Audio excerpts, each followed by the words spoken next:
só para ser verdadeiramente útil. Eu estou aqui para representar aquele que me enviou. Eu não tenho que me preocupar com o que dizer ou o que fazer, porque aquele que me enviou me dirigirá. Eu estou contente em estar aonde quer que Ele deseje, sabendo que Ele vai comigo. Eu serei curada na medida em que eu permitir que Ele me ensine a curar.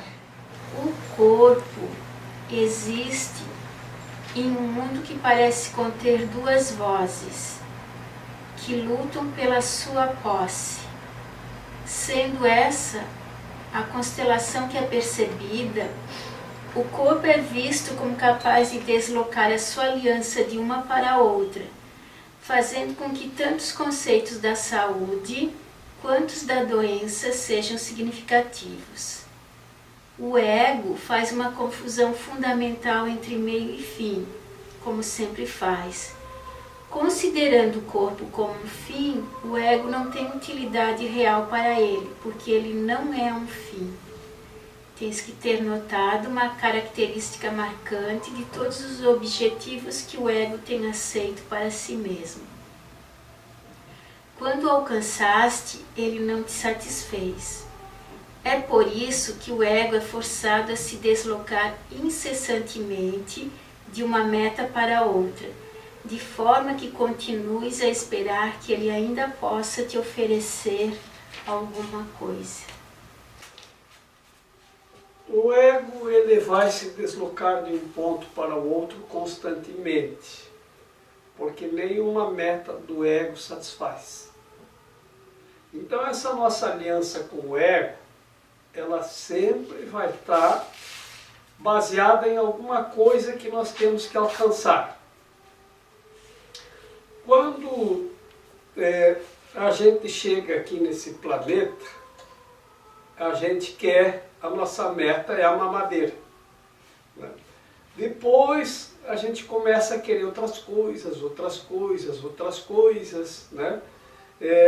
Agora, quando eu era criança, as crianças queriam, eu acho que uma bicicletinha, uma bola, começava por aí, depois ia para uma bicicletona, depois para um carro, e para uma casa de praia, para um apartamento, e agora uma televisão, enfim.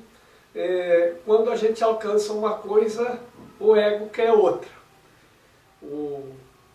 Os fabricantes de automóveis conhecem bem como funciona o ego, porque todo ano eles te dão uma nova meta, porque você trabalhou para comprar aquele carro, daqui um ano aquele carro já tem um novo, você tem que comprar um novo. Os fabricantes de celular também sabem disso, que todo ano tu tem que ter um celular novo. E assim, tudo que se faz sabendo que as pessoas vão ter como meta, assim que sair um carro novo, um celular novo, uma geladeira nova, uma máquina de lavar roupa nova, uma cafeteira nova, uma colher nova, um prato novo. Então eles estão sempre, eles contratam designers, contratam pessoas mais criativas, tem que inventar alguma coisa nova, tem que fazer alguma coisa diferente.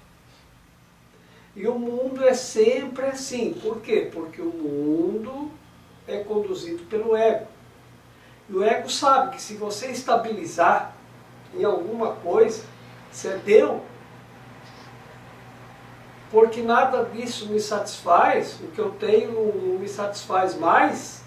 Se você cortar a meta do mundo, você vai ver que isso não satisfaz, só cansa. E aí você vai se lembrar do teu propósito real. Mas aí você vai querer sair do ego. Isso já é sair do ego. Então a tua aliança com o ego fica prejudicada, porque você não quer mais correr atrás das coisas do mundo.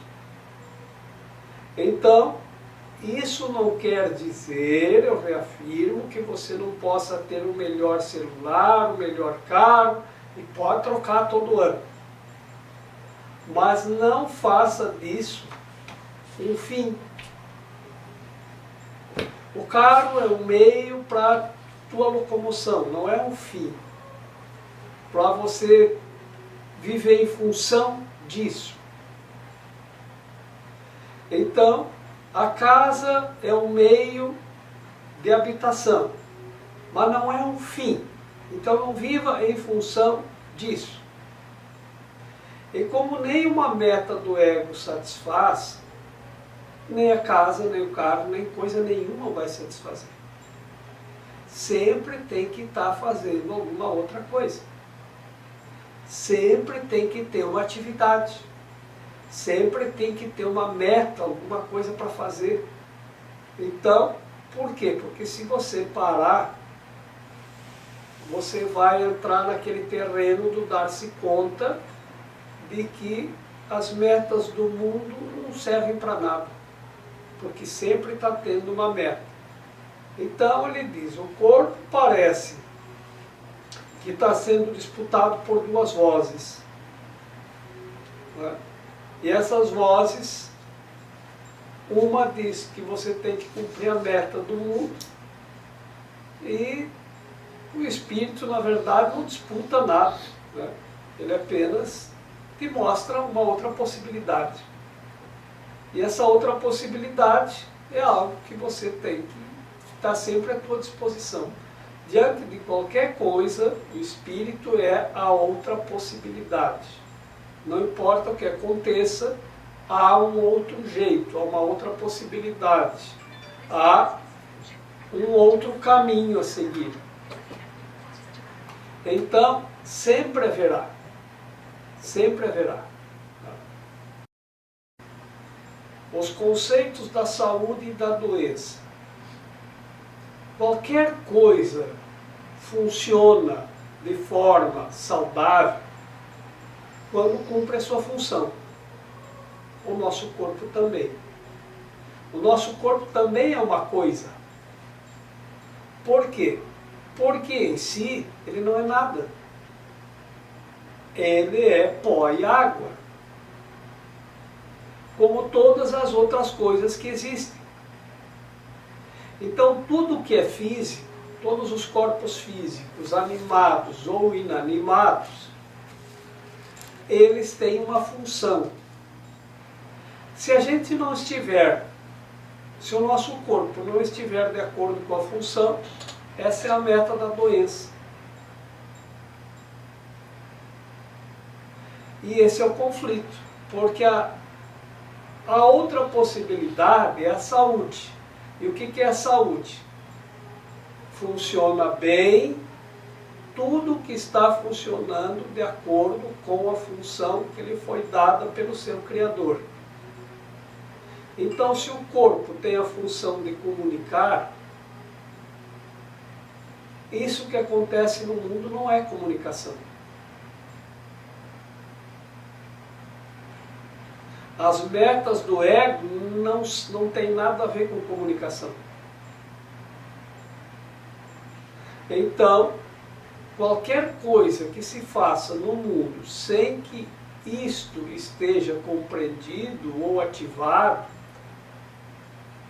é o caminho da doença, porque as pessoas vão adoecer. Vão adoecer. Por quê?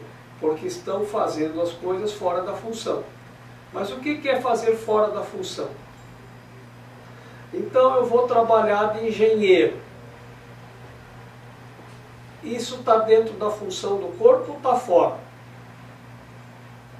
Qualquer coisa que você fizer, não importa o que seja, estará cumprindo a função, utilizando o corpo para comunicar. Então você pode utilizar o corpo para comunicar na engenharia, na medicina, nas artes, em tudo, na música. Então, quando uma pessoa faz uma música que comunica a alegria, o amor, a felicidade, está usando o corpo como na função certa. Se uma pessoa projeta uma ponte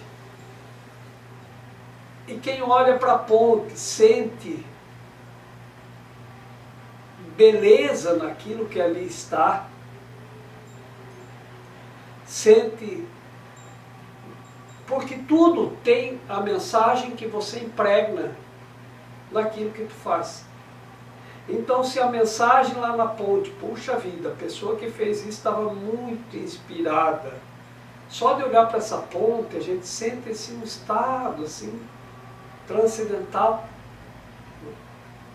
Então, cumpriu a missão, cumpriu a função. Isso tem que ser em tudo. Tem que ser em tudo. Tem que ser a pessoa que vai limpar o chão, tem que ser a pessoa que vai pintar uma parede, tem que ser qualquer coisa, mas você tem que colocar isso naquilo que você está fazendo, para comunicar a beleza, a alegria, a paz, a felicidade. E as outras pessoas vão perceber a intenção que foi colocada, com que intenção, se foi com a intenção de comunicar a saúde ou a doença. Então não importa o que você faça, qual é a sua função, mas o corpo tem que ser usado, então, com a função que lhe foi dada, como qualquer outra coisa que se faça, que se invente. Se não estiver cumprindo a função, vai estragar. Qualquer coisa que você use fora da função estraga. E perde a garantia. Não tem mais garantia. Então é a meta da doença. O ego faz uma confusão fundamental entre meio e fim, como sempre faz. Considerando o corpo como um fim, o ego não tem uma utilidade real para ele, porque ele não é um fim. O ego sempre faz essa confusão fundamental entre meio e fim. E o ego considera o corpo como um fim. O que é um fim? O fim é como o propósito. Usa o corpo não como um meio, mas como um fim. Então, tudo é a fim do corpo. Tudo é para o corpo, porque o corpo é a meta final, é o fim. Não tem outra meta, não tem outro fim. E tanto ele usa o corpo como fim, até que o corpo chega ao fim. Então, e o fim do corpo é o fim, né, do corpo. Ele não consegue perceber o corpo como um meio para comunicar o reino, sempre como um fim.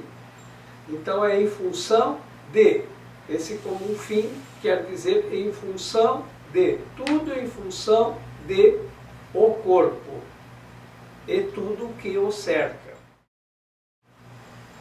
Tens que ter notado uma característica marcante de todos os objetivos que o ego tem aceito para si mesmo. Quando o alcançaste, ele não te satisfez. É por isso que o ego é forçado a se deslocar incessantemente de uma meta para outra, de forma que continues a esperar que ele ainda possa te oferecer alguma coisa. E nós somos treinados para isso, né?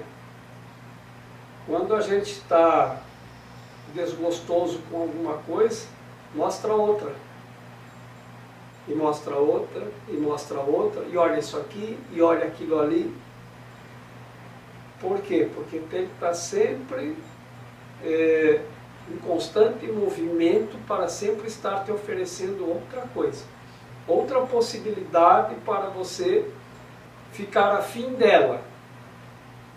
E aí você vai fazer um esforço para alcançar aquilo como se aquilo fosse o fim, como se qualquer coisa do mundo fosse o fim. E o corpo é o meio. Vejam lá no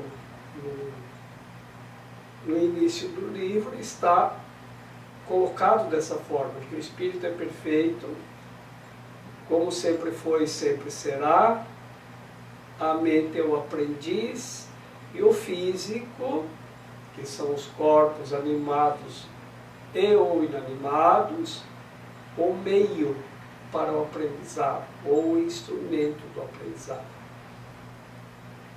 Essa é a função da mente e a função do corpo. Se isso estiver alinhado com o espírito, e quando que se desalinha isso? Desalinha quando? Quando você usa a mente fora de sua função, ou usa o corpo fora da sua função. Então você desalinha do espírito. Então é corpo, mente e espírito, nesse alinhamento vertical. Não que isso na realidade tenha esse alinhamento vertical, mas para nós compreendermos melhor a verticalidade desse alinhamento, né? Então, se você joga a mente para um lado, desalinha, sai da conexão com o espírito. Se você joga o corpo para um lado para cumprir outra função, você desalinha com o espírito. E isso é que o realinhamento é esse. Então não tem alinhamento, realinhamento de chakra, limpeza de chakra, faxina de chakra. Isso não é, ou está desregulado, não é o chakra, é a mente. Na verdade é só a mente, porque o corpo não faz nada sozinho. Então a mente usa o corpo para outra função, que é uma dessas vozes da mente.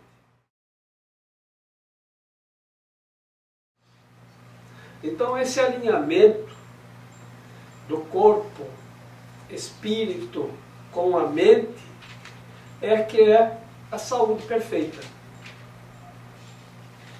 A mente deve estar cumprindo a sua função e o corpo também. Se alguma coisa sai da função para o qual foi criado, vai dar problema. Vai desgastar, vai estragar. Isso não foi feito para isso. Não foi feito para isso. Então, com qualquer objeto que tu comprar, se estragar, você vai pedir garantia. Eles vão dizer se não aconteceu um mau uso. Se usou de forma inadequada, não tem garantia. Outro dia eu fui ali na rua, ali onde tem conserto, tem coisa de conserto, peça de fogão, para comprar a peça lá do fogão. E aí tinha um senhor lá comprando acho que é o vidro, né, daquele fogão elétrico que agora usam, né? Aquele fogão elétrico, e a moça estava explicando que tem um círculo em cima do vidro. Ali já tem que ter a panela especial. Não é qualquer panela que tu pode usar no fogão elétrico. E se tu usar fora das dimensões que estão ali na chama, vai estourar o vidro. Vira uma bomba. A moça disse bem assim para ele, então não tem garantia. Então compra outro, né? Então é isso que acontece, sabe? Quando tu usa fora das especificações do fabricante, então por isso tem que ler o manual, usou fora da especificação, perdeu a garantia. E o nosso corpinho vem com o manual de instrução? Não vem. Então depende dos pais ensinarem o uso correto do corpo. O que você pode fazer com ele e o que você não pode. De que forma você pode usar o seu corpo. Mas os pais normalmente, eles veem a criança como um corpo. Então eles não dizem de que forma você pode usar o seu corpo, ou sob que condições, ou para fazer o quê. Eles dizem o que você pode fazer. Então já determinaram que a pessoa, reduziram ao corpo. Não tratam a pessoa como uma mente que tem um corpo. A religião, de modo geral, quando eu digo são todas, ensina como você faz para manter o alinhamento da mente com o espírito. Então cada um tem a sua função. Os pais ensinam o que você pode fazer com o seu corpo, a religião ensina o que você pode fazer com a sua mente. E assim, se você manter o alinhamento da mente com o espírito e a função correta do corpo, isso é a meta da saúde. Como as pessoas não estão mais seguindo a orientação da função, é que tem disfunção. Então você vai no médico e diz, está com uma disfunção estomacal.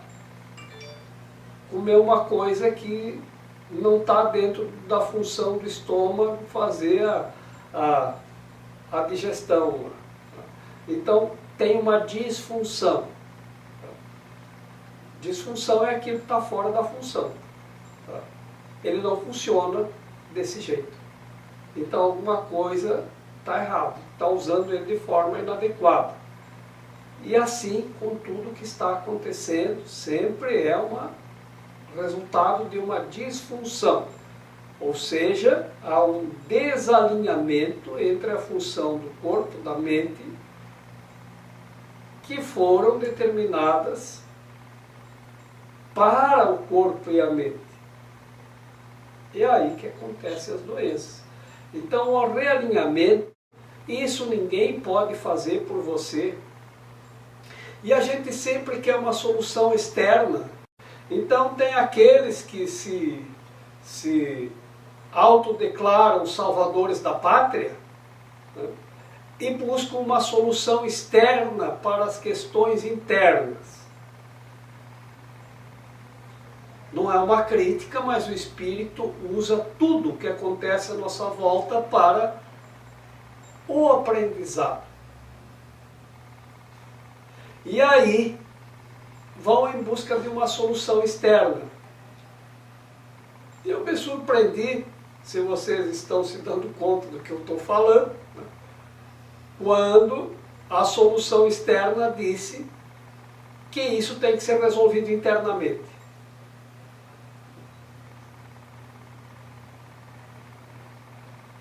Então, realmente é o caminho certo.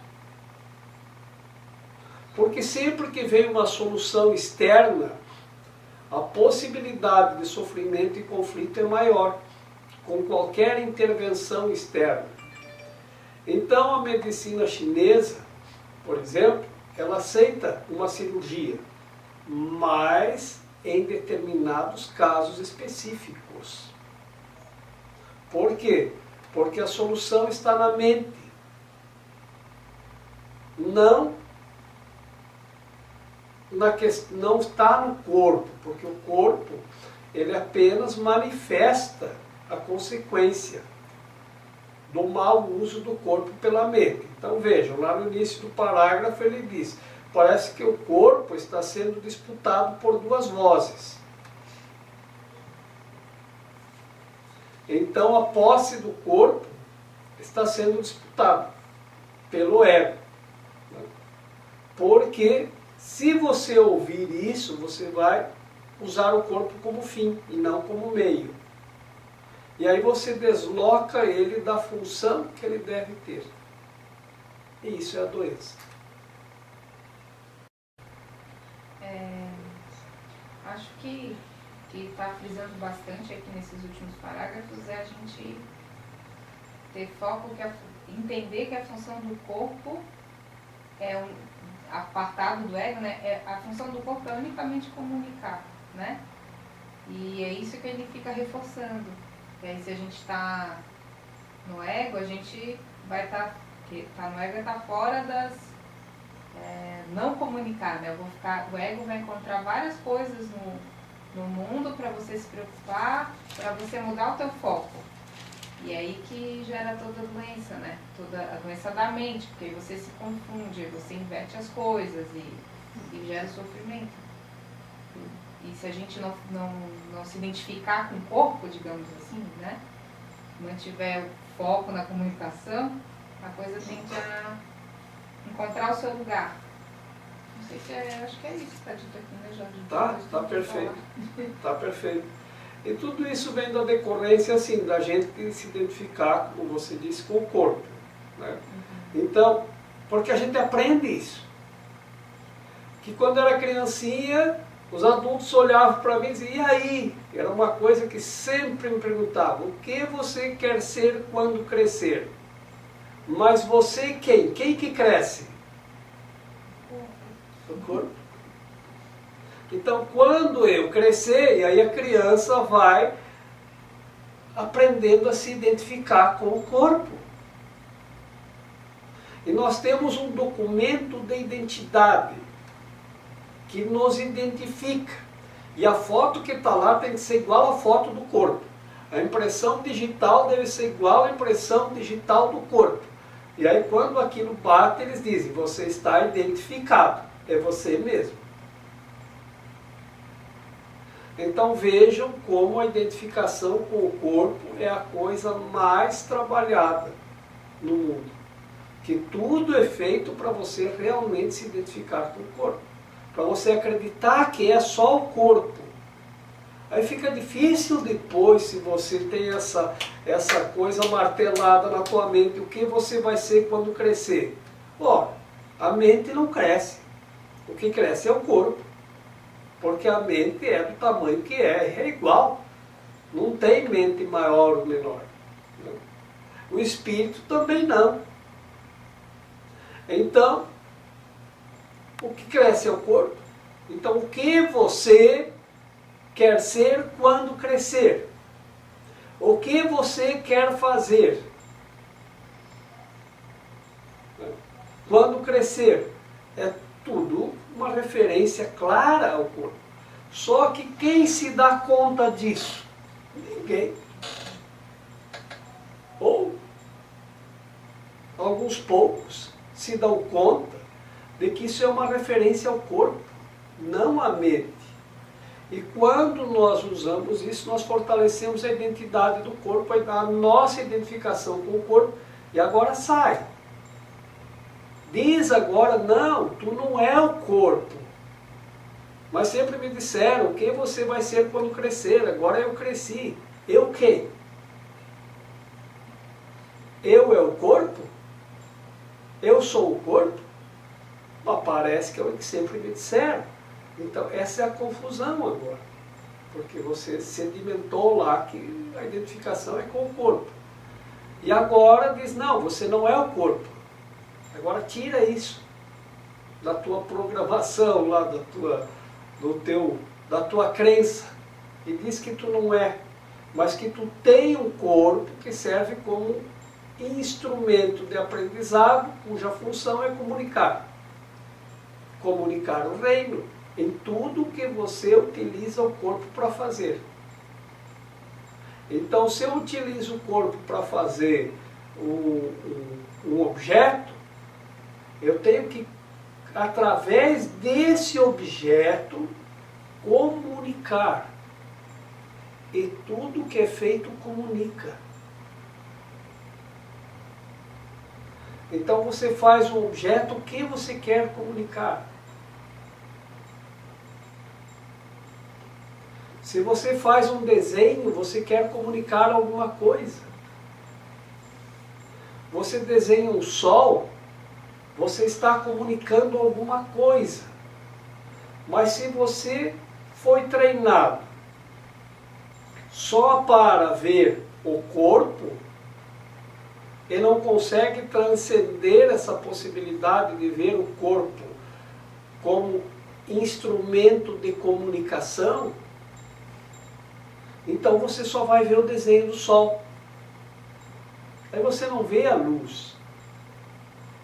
Quando eu era criança, sempre, não sei, mas sempre ouvi dizer, e não me lembro da onde, mas eu sei que me diziam, por exemplo, que os egípcios, os maias, os incas, os astecas, eram hereges porque eles tinham a imagem do sol em seus altares.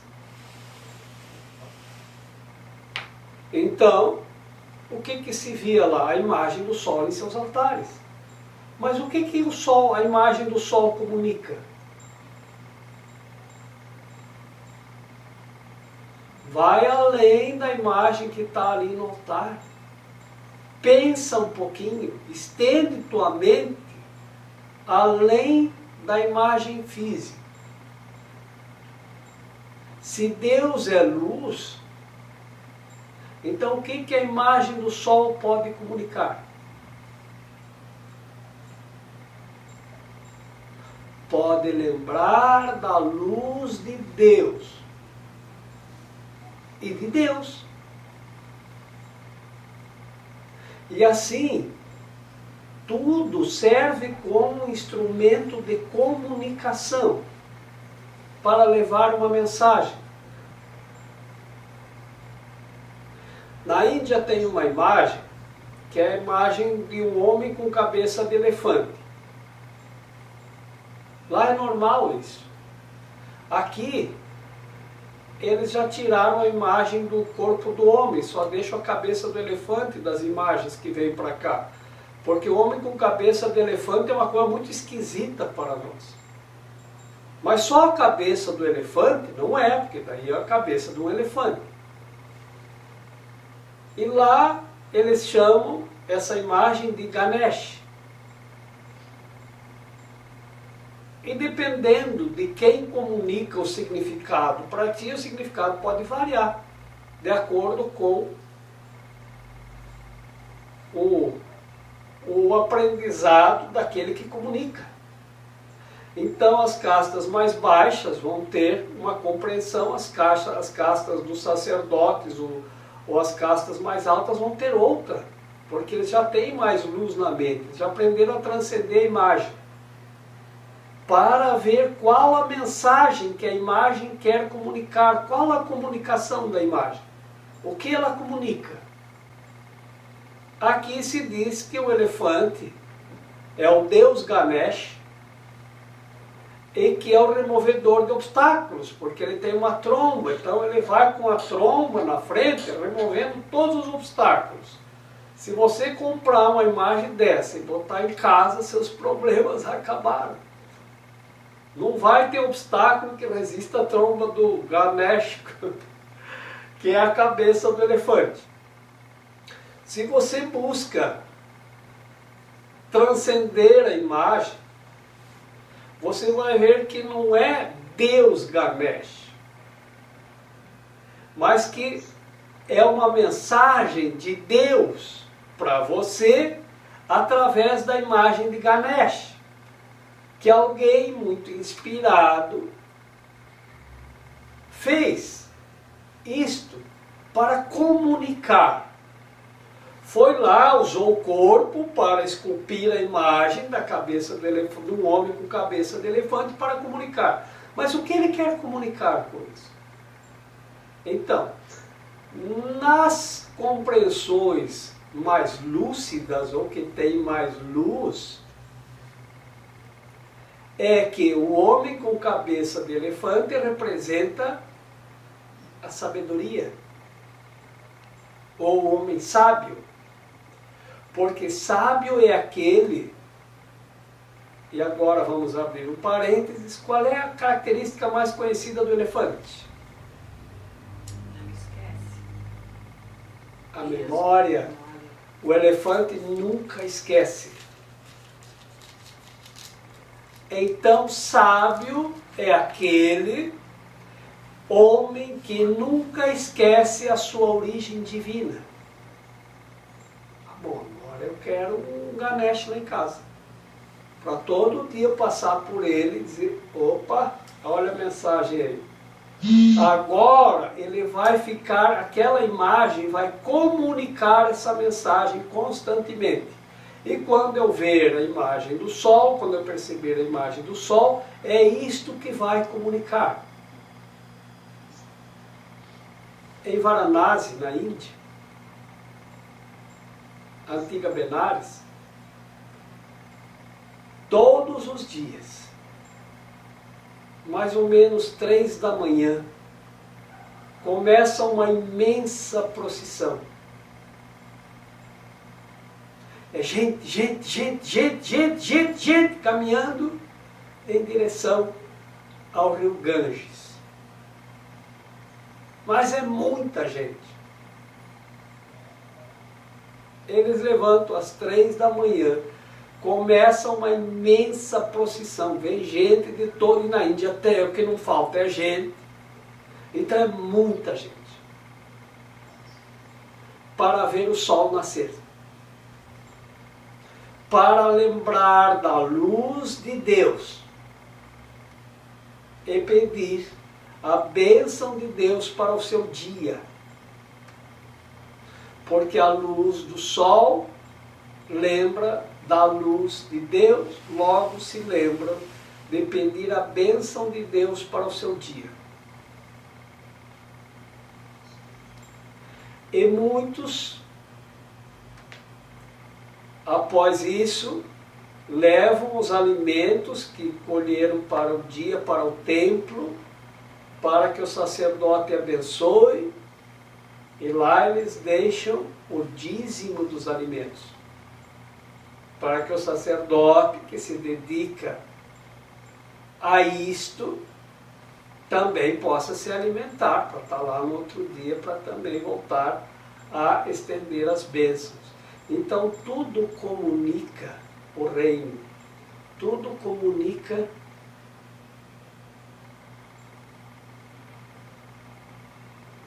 a onipresença de Deus. Tudo comunica a onisciência de Deus. Tudo comunica que tudo cumpre o propósito de Deus. Tudo, todas as imagens que você percebe, elas compartilham do propósito divino de comunicar Deus e o reino de Deus. Então qualquer coisa que eu faço, eu tenho que fazer com essa intenção.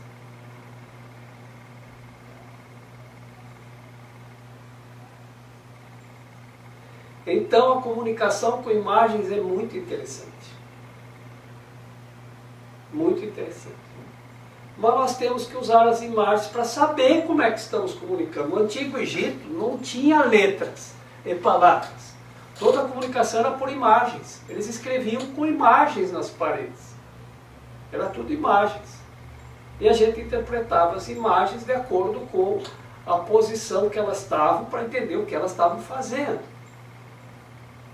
Então por isso que lá tem tantas imagens com as mãos estendidas, de onde sai o símbolo do rei que vão em direção a outra pessoa. Então eles comunicam o rei e a possibilidade de nós comunicarmos a realidade utilizando o rei. E tudo é comunicação. Então o corpo tem que comunicar, porque o corpo é uma imagem. Eu dito para as pessoas que você tem que aprender. Não, e tinha uma sequência, né? Você interpretava e tinha uma sequência, né? Mas tem outras que as pessoas mandam, que elas escolhem as figurinhas e não sabem por que estão escolhendo. Ah, essa aqui é bonitinha.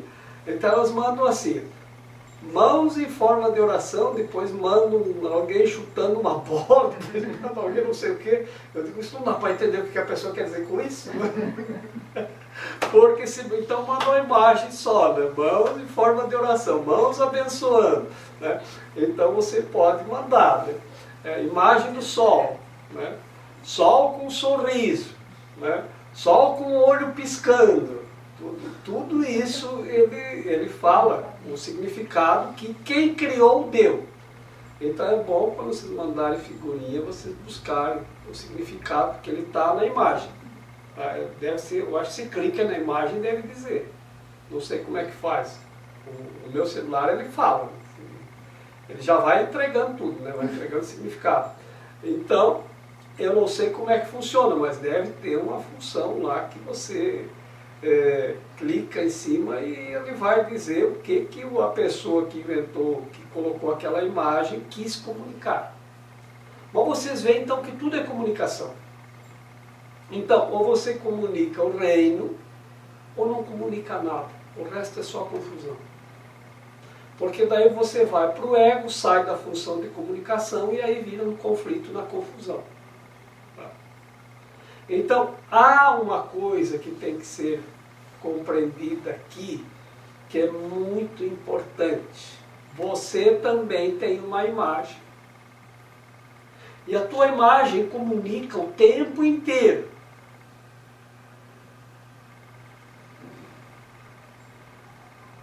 E as pessoas veem você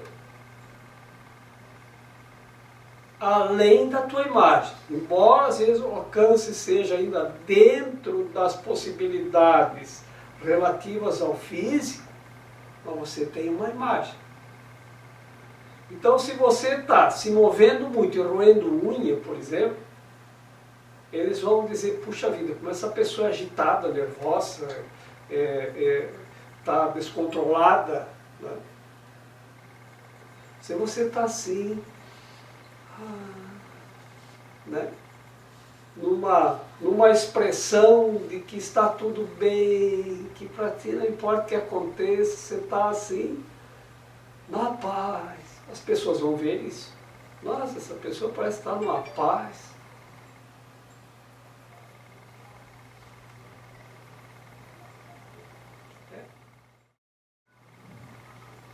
Você comunica e às vezes sem se dar conta. E às vezes você está comunicando outra coisa, está comunicando, expressando raiva, expressando desconforto, expressando qualquer outro sentimento de medo, sabe? Então o que você está fazendo? Então você não está comunicando o reino. Isso serve para tudo o que você faz. E as imagens, elas têm uma força muito grande de comunicação. E é bom a gente aprender isso, que a gente tem uma imagem. E a imagem tem uma força muito grande de comunicação. Veja, hoje tem um objeto que as pessoas estão usando muito, que é o chamado olho grego. E já faz de alguns anos. Bom, no Antigo Egito tinha o olho de Horus. O olho de Horus, ele tinha um simbolismo. E esse olho de Horus, ele foi trazido na simbologia como uma coisa que podia funcionar além da visão física. Tem toda uma mitologia do Horus, mas enfim. E esse olho do Horus ele foi usado muito como proteção, e ainda é. Os gregos viram essa ideia do olho de Horus do Egito e desenharam ela de forma diferente e que ficou conhecido como olho grego, que foi fundamentado na ideia do olho de Horus. O olho de Horus ele é uns traços mais estilizados representando um olho. O olho grego eles fizeram redondo, bem como o olho, com uma pupila, tudo assim, né? Bem como o desenho do olho físico. Depois veio o olho turco, porque os turcos viram que aquilo funcionava, então eles copiaram o mesmo olho, pegaram o mesmo olho dos gregos e enfeitaram. Então aquele olho que tem enfeites pendurados embaixo, em cima, é o olho turco. Os turcos penduram enfeites no olho. Os gregos é só o olho, não tem enfeite nenhum. E os egípcios, que é a origem, está num outro estilo, está mais estilizado com traços. Por que que isso funciona como proteção? Porque esse olho, desde o Egito, ele traz uma comunicação. Ele comunica a ideia de que Deus é onipotente, onisciente e onipresente.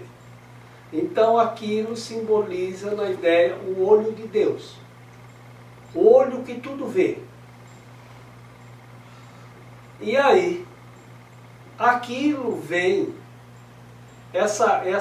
esse significado, essa comunicação de que o olho de Deus tudo vem através dessa imagem, desde o Antigo Egito, passando pela Grécia, pela Turquia e vindo até nós.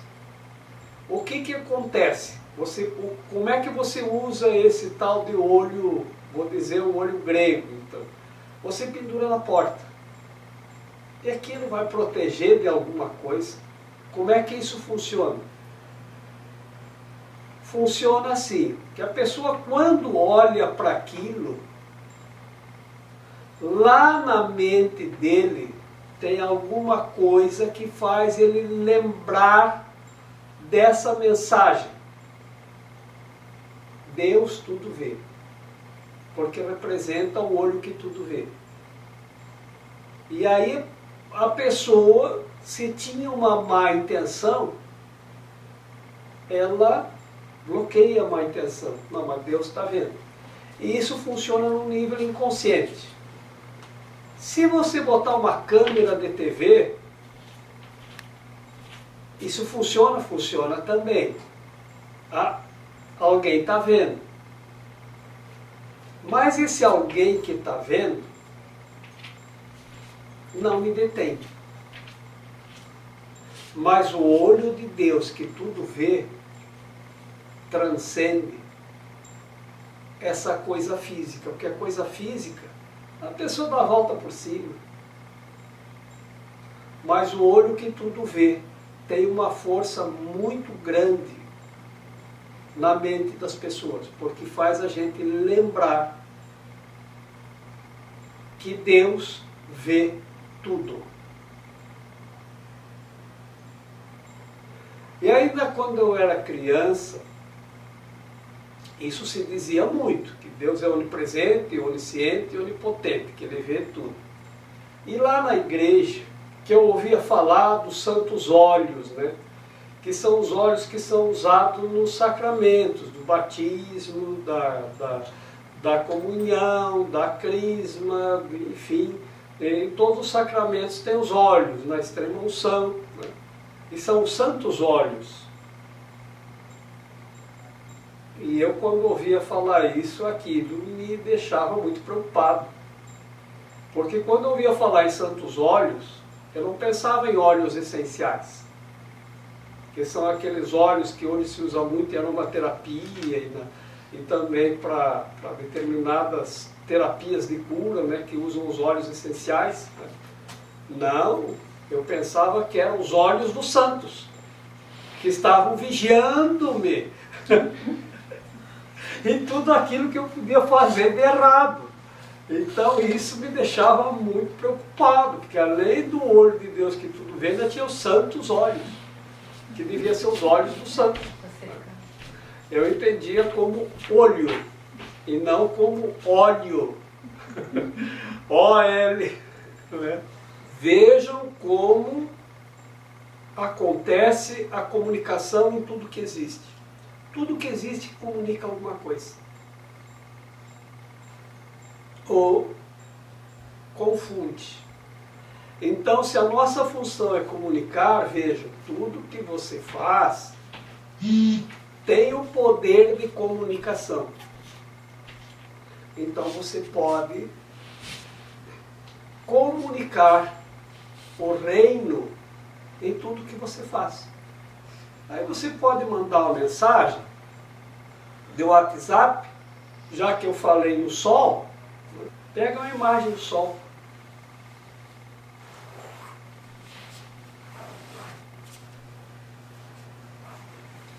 Em algum momento a pessoa vai buscar a ideia, mas por que o sol?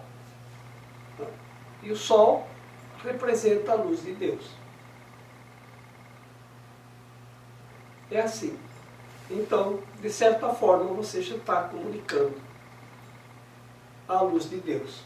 Isso é usar o corpo para comunicação. Naquilo que você faz, se você faz com amor, você está comunicando o amor. Então, e na sua expressão, naquilo que você expressa. Então, se a pessoa está com muito conflito, ela vai expressar o conflito. E vai ser percebido. Então, o corpo está fora de função. O conflito é a doença. A pessoa está doente. Porque ele está usando o corpo para a meta da doença. Todo conflito de função traz doença. Como consequência. Tem sido particularmente difícil vencer a crença do ego no corpo enquanto fim. Porque ela é sinônima à crença no ataque enquanto fim. O ego tem um profundo investimento na doença. Se estás doente, como podes fazer objeções à firme crença do ego, segundo a qual não és invulnerável? Esse é um argumento atraente do ponto de vista do ego, porque obscurece o ataque óbvio que está por trás da doença. Se reconhecesses isso e também se decidisses contra o ataque, não poderias dar esse falso testemunho à postura do ego.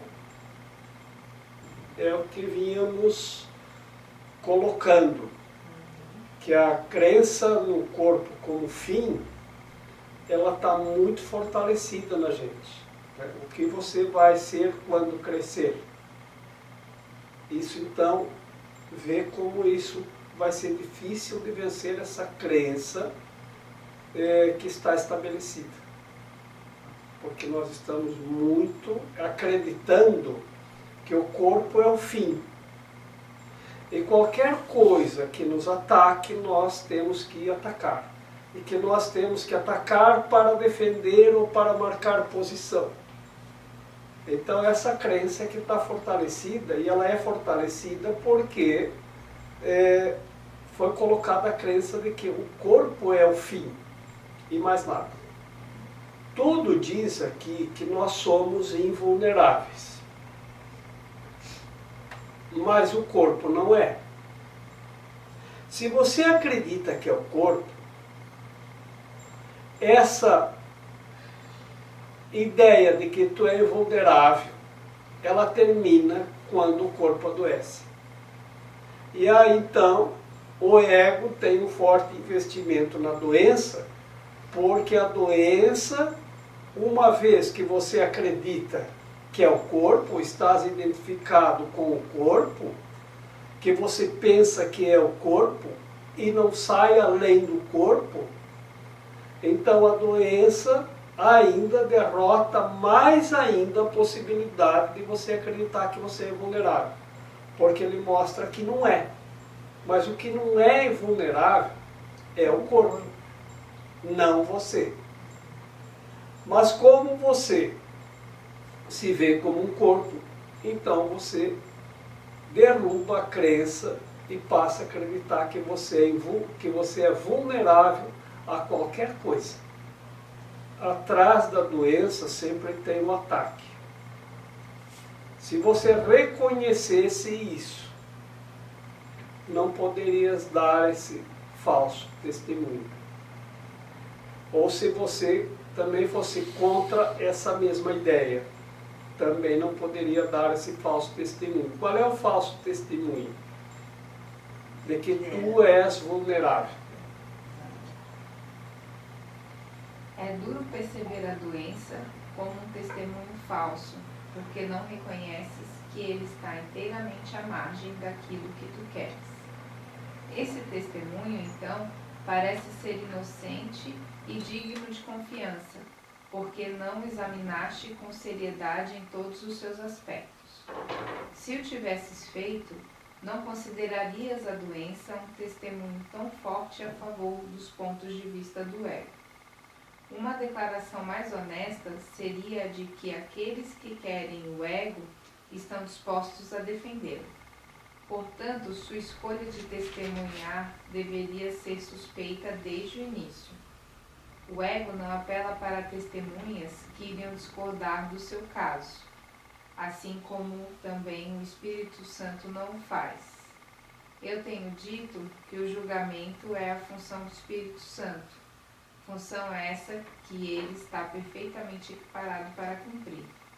O ego, enquanto juiz, faz qualquer coisa, exceto um julgamento imparcial. Quando o ego apela para uma testemunha, ele já fez da testemunha uma aliada.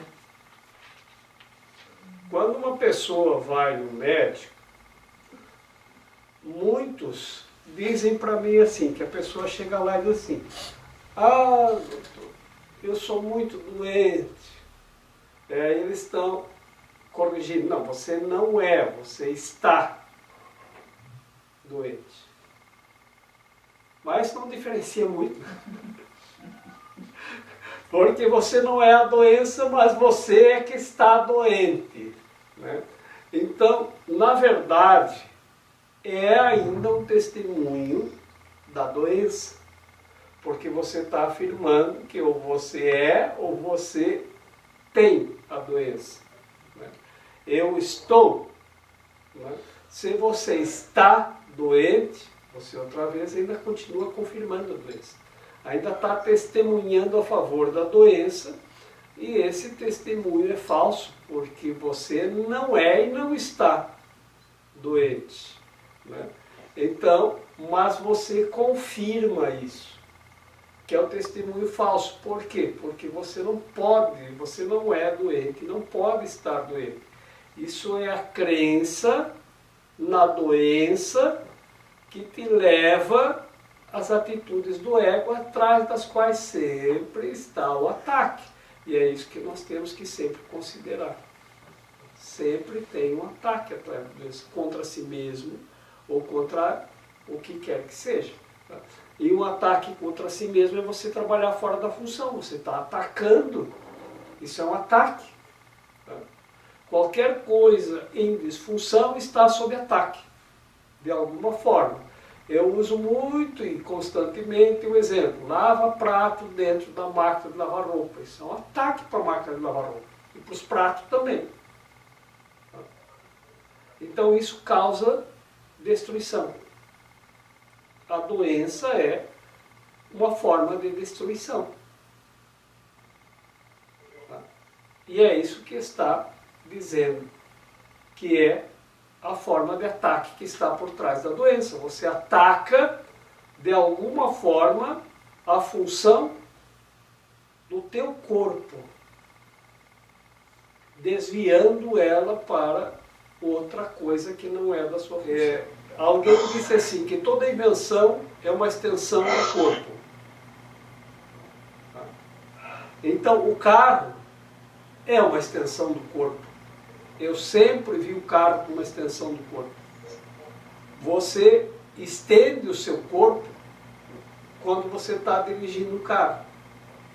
Você estende o seu pé, as suas mãos, a sua atenção, o seu olhar, a sua audição, o seu tato. Você estende o corpo e se identifica com o carro, porque o carro passa a ser a extensão do seu corpo.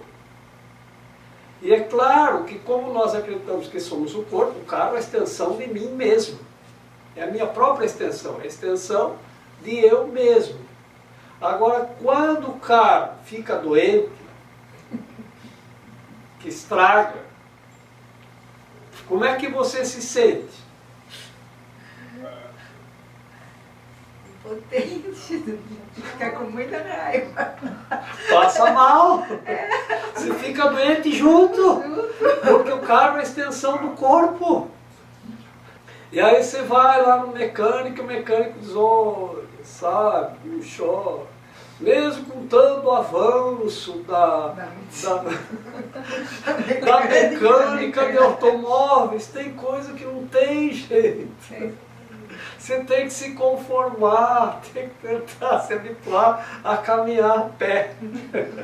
Demorou uma semana, tudo que eu ia fazer naquela semana.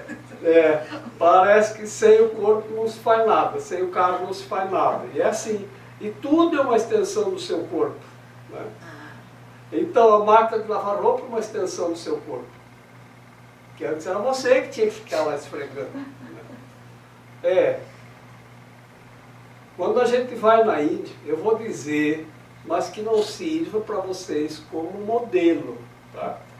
Quando a gente vai lá, a gente vai navegar no Ganges, porque a gente vai lá em Varanasi e bem cedinho a gente vai navegar no Ganges para ver o sol nascer. Né? À noite a gente vai também para agradecer, de manhã para pedir as bênçãos, porque o sol lembra a luz de Deus, para pedir as bênçãos de Deus, e à noite para agradecer pelo dia. Então tem as cerimônias de gratidão, de agradecimento à noite. Né? E de manhã, quando a gente vai lá, a gente vê os homens lavando roupa no rio. Veja, não é para vocês usarem como modelo. Tá? É um exemplo de pessoas que estão assim, muito subdesenvolvidas, sabe? Olha, eu aviso. Está faltando a Sandra aqui.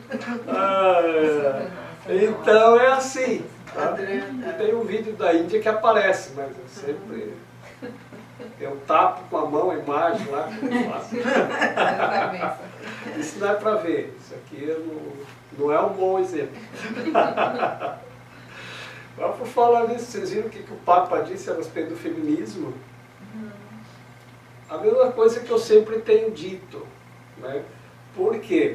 Porque o feminismo, pela própria palavra, tem então o feminino e o masculino. O feminino tem características femininas e o masculino tem características masculinas. É a mesma ideia daquela imagem que a gente tem que comunica isso, que é o yin e o yang. Né?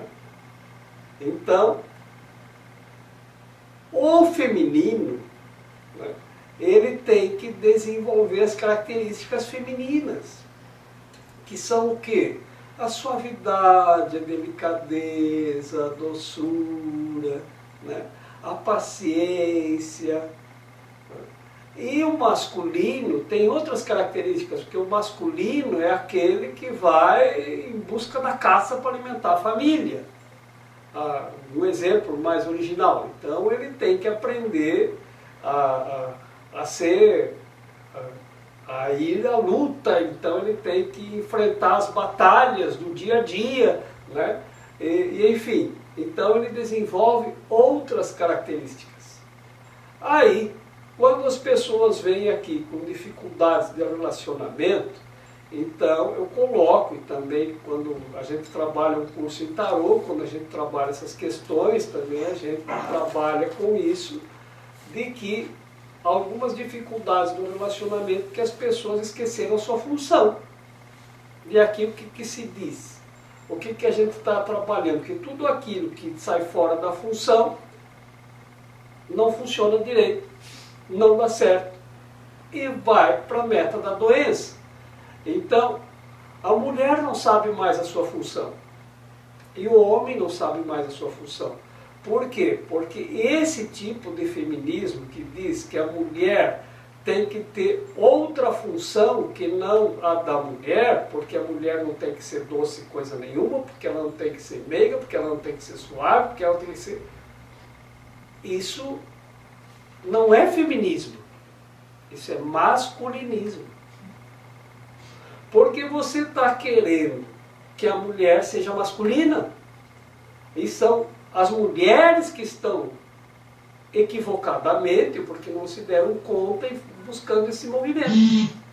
Aí a mulher vai querer um relacionamento com o homem, não vai dar certo, porque vai ter dois homens no relacionamento. Duas energias masculinas. E aí não dá certo. Ou então, duas energias femininas também não dá certo. Então, se os relacionamentos, se vocês observarem o relacionamento entre dois homens, um assume o papel feminino, as características femininas. E se há um relacionamento entre duas mulheres, uma assume as características masculinas. Então tem coisas que estão se fazendo com o nome de feminismo ou movimento feminista, que não é machista. E o Papa, essa semana, teve um congresso lá no Vaticano e ele convidou uma mulher que é fora da igreja para falar. E uma mulher que não acredita, né, na igreja, que ela não é cristã. E ele disse que era interessante porque quem está de fora pode fazer uma crítica que pode levar os que estão dentro a fazer uma avaliação. Porque quem está dentro está envolvido com as questões e não vê. Quem vê de fora pode fazer uma crítica melhor. Dizer, olha, do jeito que vocês estão fazendo aí não vai dar certo, isso não é assim, não é aqui. Agora, faça uma avaliação e vê se vocês estão fazendo certo mesmo. Então a crítica de fora é bem-vinda. E aí ele disse que as mulheres devem participar mais da igreja. No entanto, nada de feministas, ele disse. Por quê? Porque feminista, do jeito que eles estão fazendo, é um macho de saias. É um machismo de saias. Então não é isso mesmo? É. E isso eu tenho dito há muito tempo que eu digo isso para as pessoas. Porque muitas pessoas vêm aqui e reclamam disso. Que elas estão trabalhando, às vezes, numa função profissional, mas o que elas queriam fazer mesmo é estar em casa, cuidando da casa. Porque isso é que elas gostariam. Então volta. Mas como? E a minha realização profissional? E todo o meu investimento na minha realização profissional, no sucesso, mas tu está realizada profissionalmente? Não. Tu é uma pessoa de grande sucesso? Não. Então volta para casa. Não, mas eu vou correr atrás da minha realização profissional. Eu não vou ficar em casa. Mas você acabou de dizer que era isso que você queria. Pois é, mas não vou não. Então por que não vai? Então, por que a pessoa se nega? Ela mesma diz que é isso que ia ser feliz, mas ela nega a si mesma essa possibilidade de ser feliz em função de um investimento que ela fez e que não quer abrir mão. Sabe? Então, veja. Ouviu e disse, Jorge, está sintonizado lá com a ideia do Papa. Mas qualquer um que consegue ter um pouco de luz na mente, se dá conta disso. Que isso está em disfunção. Isso está gerando conflito, isso não está gerando uma solução. Isso gera conflitos. E as pessoas não sabem como sair dos conflitos depois. Essa é a dificuldade.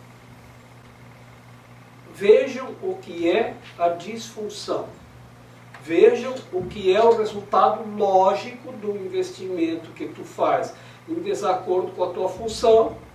Aí você não é feliz, mas não quer abrir mão porque você investiu naquilo. Porque ninguém quer perder nada. Vou perder meu investimento? Não vou. Não vou. Vou perder minha independência? Não vou. Então, outra vez, a ideia do resultado lógico a gente não pode realmente esquecer nunca. Tem que ser sempre bem lembrado. Sempre lembrei aqui, sempre útil. O ego não apela para testemunhas que iriam discordar do seu caso, assim como também o Espírito Santo não faz. Veja, se você briga com alguém, tem uma briga de trânsito, e aí você precisa de uma testemunha para dizer que você que estava certo. Você vai pegar uma testemunha que vai chegar lá e vai dizer, então a testemunha do Jorge aqui. Pode falar a testemunha do Jorge. Não, eu vim aqui para dizer que o Jorge realmente fez tudo errado, a culpa foi dele. Você vai pegar uma testemunha que vai contra você? Não vai. Ninguém vai. Então, o ego não vai escolher uma testemunha que contrarie a meta dele. E o Espírito faz o quê? O Espírito Santo também não. Também não, claro que não. Então, se você quer ser testemunha de Jeová, né, você não pode contrariar a ideia de Jeová. Você tem que seguir aquilo. Se você quer testemunhar, você tem que dizer que assim é. É assim. Eu tenho dito que o julgamento é a função do Espírito Santo. Função essa que ele está perfeitamente equipado para cumprir. O ego, enquanto juiz, faz qualquer coisa, exceto o julgamento parcial. Um juiz que tem que julgar, mas que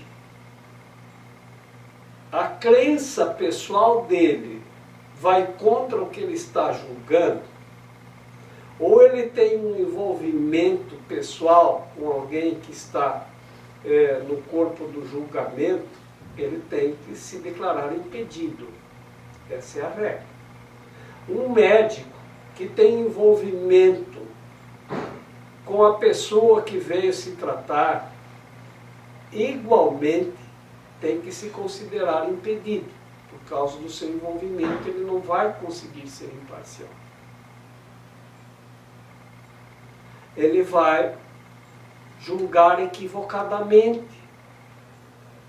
Então, um terapeuta, às vezes, que tem um envolvimento emocional com a pessoa, também um psicólogo, um psiquiatra, ele tem que recomendar outro psicólogo, outro psiquiatra. Justamente por causa do vínculo que tem com a pessoa. Então, o ego, ele vai julgar de acordo com o seu interesse e não com a liberdade de arbitrar. Então, o livre-arbítrio é isto. O que é o livre-arbítrio? Está livre para arbitrar aquele que está com a mente livre. Isso é o livre-arbítrio. Então, o livre-arbítrio é uma capacidade que nós temos para julgar ou arbitrar, que arbitrar é ser juiz é aquele que julga, quando nossa mente está no espírito, porque só quem tem função de arbitrar livremente é o espírito, porque o espírito nunca está envolvido com nenhum interesse. Porque se eu for convidado para arbitrar qualquer coisa que seja, mas a minha convicção vai contra o que a lei diz, o ego vai tentar retorcer, distorcer, e o que ele diz aqui não vai ter um julgamento imparcial, ele vai tomar partido deste ou daquele. Então, livre-arbítrio é a capacidade de julgar daquele que está livre, que não tem nenhum envolvimento de nenhuma espécie. Só o espírito está nesse nível. Então, entrega os julgamentos para o espírito, que é são e que é santo. Tá? Eu sempre disse que eu acho que a pior coisa, não a pior, mas eu acho que a coisa mais difícil que tem é julgar. E por quê? Porque você vai ter que capturar a verdade diante de distintos interesses, e como as leis foram feitas pelos homens, e as leis que nós seguimos são um código de leis sem Deus, então elas podem ser interpretadas, e aí claro que uma vez um juiz me disse, né, que ele só julgava, mas a lei, mas e a lei? A lei depende da interpretação do advogado, aquele que interpretar melhor, que colocar melhor a mesma lei, eu tenho que julgar a favor dele. Então ele disse para mim, a melhor coisa que pode fazer é um acordo, que daí eu não saio com culpa, nem tu com raiva, e nem o outro também, porque quando dois concordam, fecham um acordo, eu saio, vou para casa feliz, e vocês, se não vão felizes, pelo menos fizeram um acordo, de comum acordo, concordaram que assim estava bom para ambos. Porque quando tem que partir para um julgamento, é difícil.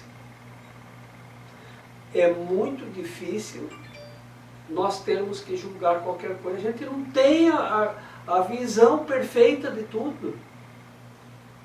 Por mais que a gente possa perceber, a gente só pode perceber aquilo que está à nossa frente. Eu lembro de uma experiência que eu tive diante da Grande Pirâmide, que eu estava bem onde está uma aresta. Então, a pirâmide tem 4 lados. Eu só consigo ver 2 no máximo, de cada vez. E se eu me mover para o outro lado, eu vou ver novamente só 2. Aquela que eu já vi, aquela já foi. Agora estou vendo outras 2. E se eu me mover, eu vou ver todos os lados, mas não ao mesmo tempo. Então eu vou ver tudo em partes. E isso leva a um julgamento parcial. Então, quem está na base, ou no nível do chão, vê tudo em partes. O máximo que consegue ver é 2 partes, mas não vê o que está por trás. Então, é impossível a pessoa fazer um julgamento. Não há como. Então, aquele que se eleva e sobe a pirâmide até o pico dela, consegue ver todas as partes, porque lá de cima tu vê o todo. E aí é a ideia do Espírito Santo que está no alto e acima. Só ele pode julgar. Porque ele vê todo o entorno, vê tudo que está em volta, em cima e embaixo. Por isso que para nós é muito difícil. Então entrega o julgamento, que a gente não acerta uma. Toda vez que eu faço um julgamento, erro. Então é assim, a faxineira sempre chega às 8. É 8h30, ela não veio. Ah, ela desistiu. Ah, ela não quer mais vir aqui. Ela não gosta de fazer faxina aqui. Ah, será que alguém disse alguma coisa para ela que ela não gostou? Será que ela está achando que está trabalhando demais? Será que nós estamos dando serviço demais para ela e ela não está contente? Ela não vai vir mais. Dali um pouco ela chega. A ponte teve um acidente, seu Jorge, trancou tudo. Eu digo, meu Deus, como eu gastei energia julgando. Isso não pensei que podia ter acontecido isso. Pensei tudo, não acertei. Fiquei meia hora inventando julgamento, não acertei nenhuma vez. É muito difícil. É muito difícil. Às vezes é mais fácil acertar a Mega Sena do que acertar o julgamento. É muito difícil fazer um julgamento certo. Por quê? Porque a gente não está vendo o que está acontecendo. A gente julga cegas. Então, por isso, precisa testemunhas. As testemunhas, vem uma testemunha para dizer, foi assim. Mas tu não sabe se ela está dizendo a verdade, se ela tem interesse, se ela está interessada em alguma coisa. Então, o juiz tem que capturar tudo para descobrir e mostrar o que é verdade e fazer o julgamento correto. E o Espírito, quando a gente entrega o julgamento para o Espírito, pode ter certeza, ele nunca vai julgar contra você. Por quê? Porque ele não vê você como corpo, ele vê você como você realmente é, Você é o filho perfeito de Deus. Então ele nunca vai julgar contra você. Sempre a teu favor, porque ele vê o que você realmente é. Então a ideia é entregar mesmo. Entrega o julgamento. Quando vem a tentação de julgar, você ser Espírito Santo, ó, daqui 1 hora ou 2 eu vou ficar sabendo o que aconteceu. Ou então, aprende a telefonar. Tem celular. Né? A pessoa não está naquela hora, liga. E aí, tudo bem, você está vindo, toma, mas o trânsito está trancado. Ah, tá, pronto, acabou o julgamento. Não precisa julgar. Nós não precisamos fazer esse esforço, gastar essa energia. Então é isso. Você não vai pegar uma testemunha que não seja teu aliado. Então, quando ele apela para o teu testemunho, você já está aliado ao ego. Então, essa aliança, o aliado é aquele que está em aliança. Né? Então, é essa aliança que a gente faz com o ego quando testemunha a doença. Então, ele está apelando para o teu testemunho, para você dizer que está doente. Esse é o testemunho. Estou doente. Testemunhou a favor do ego. Testemunhou a favor do ego. Eu estou aqui só para ser verdadeiramente útil. Eu estou aqui para representar aquele que me enviou. Eu não tenho que me preocupar com o que dizer ou o que fazer, porque aquele que me enviou me dirigirá. Eu estou contente em estar aonde quer que Ele deseje, sabendo que Ele vai comigo. Eu serei curada na medida em que eu permitir que Ele me ensine a curar.